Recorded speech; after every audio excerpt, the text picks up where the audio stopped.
S'il vous plaît, s'il vous plaît, s'il vous plaît. Gardons la même sérénité depuis le début.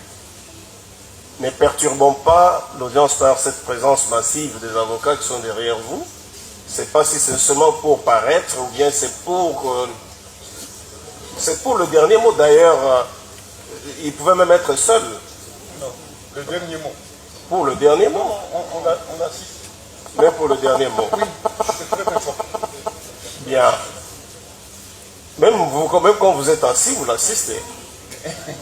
D'accord. Bien, vous avez la parole. La parole, vous actez que la parole est donnée en dernier lieu au prévenu. Merci beaucoup, Monsieur le Premier Président. Merci également aux distingués et honorables juges. Merci au procureur général près la Cour de cassation pour cette opportunité. Opportunité qui va s'inscrire désormais dans mon histoire politique. De prime abord, étant croyant de naissance, je voudrais commencer par Psaume 34, 19, qui dit ceci: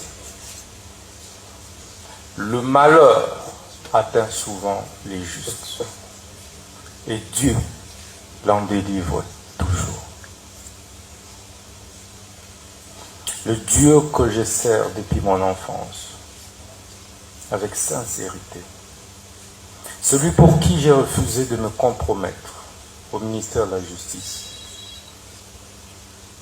en servant les pauvres, les orphelins, les veuves. Il est juste et vivant. Il ne m'a jamais abandonné, quelles que soient les épreuves. Je crois en lui et je sais qu'il me viendra au secours, même en dernière minute.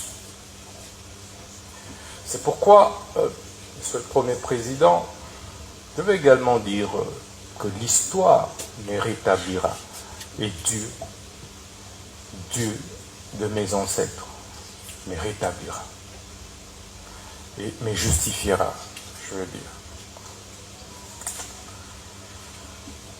J'ai dû démissionner de mes fonctions de ministre d'État, ministre de la Justice et Garde-Sceaux, après avoir rendu des loyaux services à la République, pris autant de risques pour ce pays, face à une guerre d'agression qui était pendante, où tout le monde a lâché.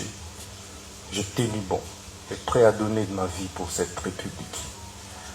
Mais aujourd'hui, cette justice que j'ai servie avec tant d'amour m'a tout arraché, mon honneur, ma crédibilité, ma dignité, mon directeur de cabinet.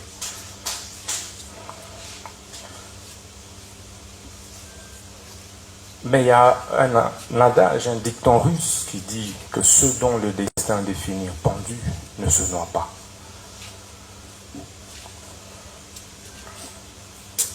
Monsieur le Président, ce procès de ma vie était la dernière preuve que j'attendais pour confirmer que j'étais dans le bon, dans la lutte pour la justice juste et équitable pour tous.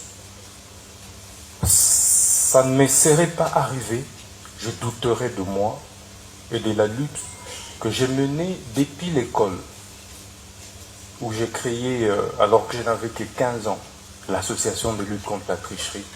Et à l'université protestante au Congo, j'ai créé l'association de lutte contre les antivaleurs, président des étudiants. Je me suis opposé à toutes les antivaleurs, et de manière farouche, qui m'avait valu, pour la première fois, de reprendre en deuxième session, alors que j'avais distingué. Et je payais ce prix avec honneur. Au ministère de la Justice, je subis la même injustice. Alors que je voulais faire mon travail correctement, redresser les choses. le bien de tous, le bien du pays et des générations futures. C'est pourquoi ce procès est historique. Historique, Monsieur le Premier Président, parce que il me rappelle autant d'autres procès historiques, notamment celui de Patrice Emery Lumumba, dont je suis la réincarnation. En 1956, pratiquement au même âge, il avait été condamné à 1 an d'emprisonnement pour détournement des deniers publics. Mais quelques années plus tard, il sera notre héros national. Ça me fait également penser au procès de Fidel Castro, un de mes idoles, vers les années 51, où il prononça les discours les plus historiques, l'histoire m'acquittera.